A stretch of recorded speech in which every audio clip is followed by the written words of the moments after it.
Hey everyone, it's Dylan here, a research strategist for Pepperstone, and welcome back to Markets on the Move. Actually, dollar yen just smashed through that 155 mark on Wednesday, sparkling a lot of chatter in the market about when Japan's Ministry of Finance might jump in. So today, I want to touch base on dollar yen as well. If we take a look at the daily chart, we've seen the market holding 152 as the trigger for Japanese intervention since the beginning of this year, which was also the peak in October 2022 and last November. But after doubling below 152 for about 2 weeks from late March to early April, we busted through it on April 10th and soared past 155 this Wednesday, hitting back-to-back record highs. While beyond just pondering why this is happening, folks are now actually more focused on when Japan will step in and where they draw the line. So firstly, let's break down the reason behind all this buzz. Actually, we've hashed this out pretty thoroughly, but still let's run through it again from 4 different aspects. The yen's currency attributes, trading dynamics, hedging characteristic, and lastly, the international trade considerations. So looking at the monetary officials movement, actually the Ministry of Finance has been throwing around some verbal warnings since last year, but hasn't really fall through, leaving yen bulls feeling a bit abundant. And even though the Bank of Japan has stepped back from negative rates, they are still expected to hang tight with low rates for quite a while, making the yen less attractive. Meanwhile, over in the US, strong economic numbers and the stubborn inflation have pushed back the expectations of Fed rate cuts.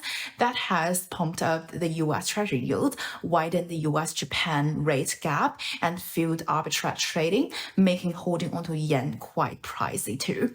While on the flip side, the dollar's been flexing its muscles, while non-dollar currencies have been taking a beating, leading to yen depreciation.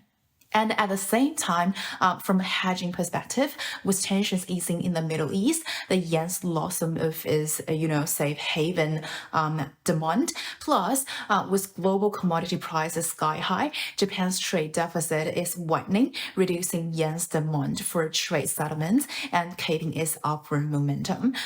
So if you put this all together, those are the 4 main reasons the yen's taking a hit against the dollar.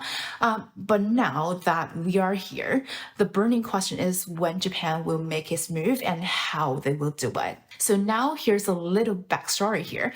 Last Wednesday, finance minister from US, Japan, and South Korea actually made a joint statement together expressing the concerns about the rapid decline of the yen and won.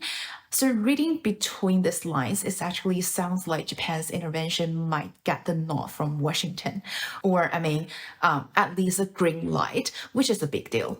Why? Well, in terms of feasibility, Japan's got around $150 billion in short-term deposit in foreign banks and total foreign exchange reserves close to 1.3 trillion US dollar.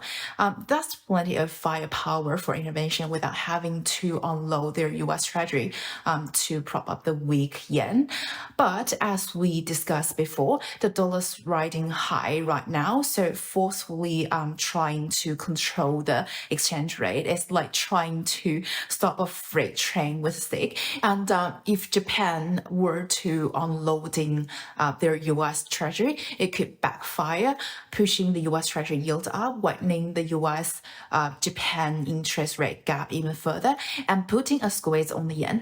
Well, after a brief pullback, it's more likely to draw in more dollar yen bias. So personally, I think early rate high by Japan is also on the table.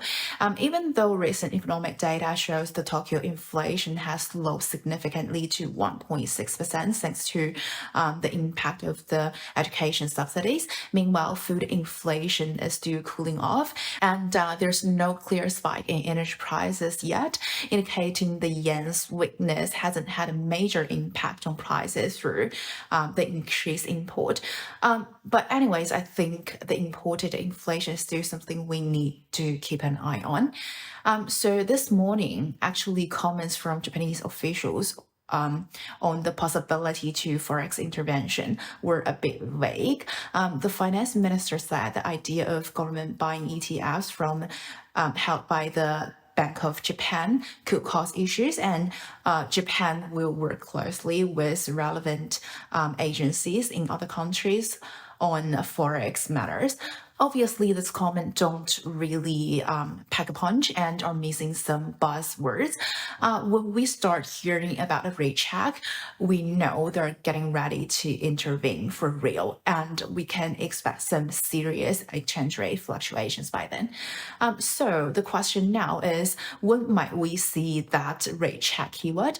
Well, I reckon it's worth keeping an eye on the ROC, or rate of change, because rather than hitting a specific threshold, Japanese monetary folks care more about how fast the exchange rate is moving, and they'll also be keeping tabs on cross rates like yuan against yen and yen's trade weighted index instead of just the spot rate against the US dollar. So overall, while Japan might want to see more evidence of inflation before tightening rates again, considering next week is Japan's golden week and market liquidity might dip, traders need to stay tuned of today's Bank of Japan meeting to see if they drop any policy hints. So that's pretty much my take on the future, or the potential future of dollar yen. What are your thoughts? Drop a comment down below and let's chat together. Stay tuned with Pepperstone for more insights and updates. And until then.